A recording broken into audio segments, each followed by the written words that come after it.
4월 10일 KMA 뉴스브리핑입니다. 코로나19 환자 수가 나흘째 50명 안팎을 기록하며 안정세를 보이고 있지만 전문가와 방역당국은 오히려 불안한 분위기입니다.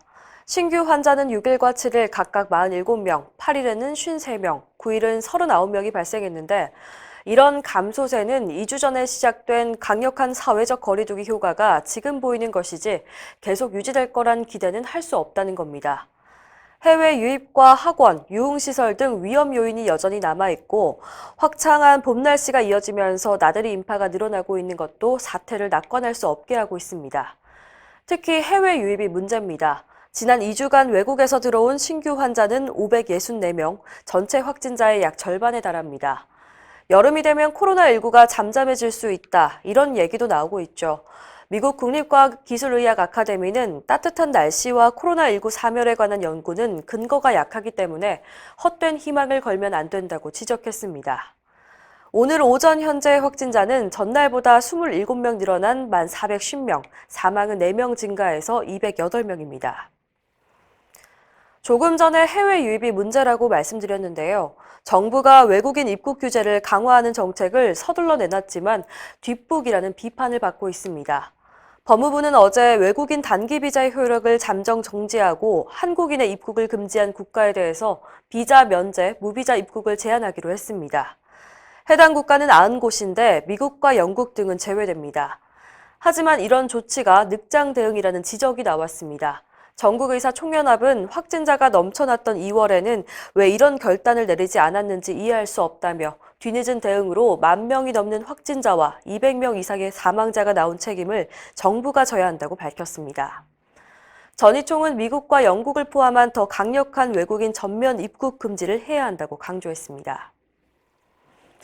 코로나19 완치 판정을 받았다가 나중에 또 확진되는 사례가 늘고 있다는 얘기를 얼마 전에 전해드렸었죠. 보건당국이 격리가 해제된 환자도 계속 관리하는 방안을 검토 중입니다. 9일 현재 완치 후 재확진된 환자는 74명으로 전날보다 9명이 늘었습니다. 대구에선 완치자 가운데 기침과 발열 증상이 있다는 사례가 316명에 달합니다.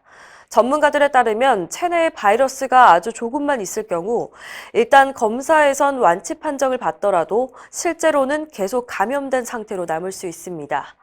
그러다 어떤 이유에서 바이러스가 재활성되면 결국 재양성 판정을 받게 됩니다. 완치됐다고 방심하는 동안 주변에 바이러스를 전파할 수 있다는 얘긴데요.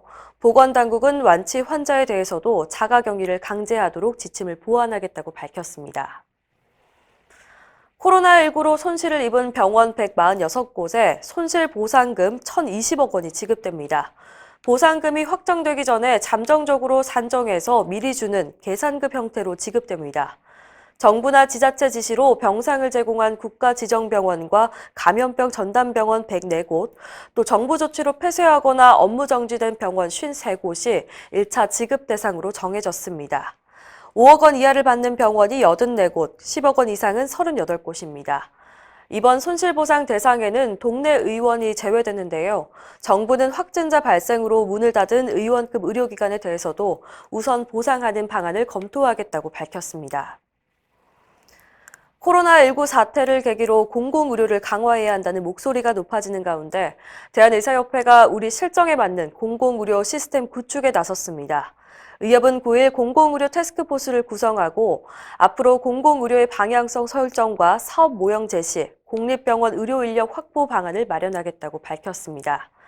특히 임상 현장에 있는 의사들의 의견을 수렴해서 한국형 공공의료 모델을 정립하겠다는 계획을 밝혔습니다. 태스크포스 단장은 안치석 충청북도 의사회장과 정기석 한림의대 교수가 맡았습니다.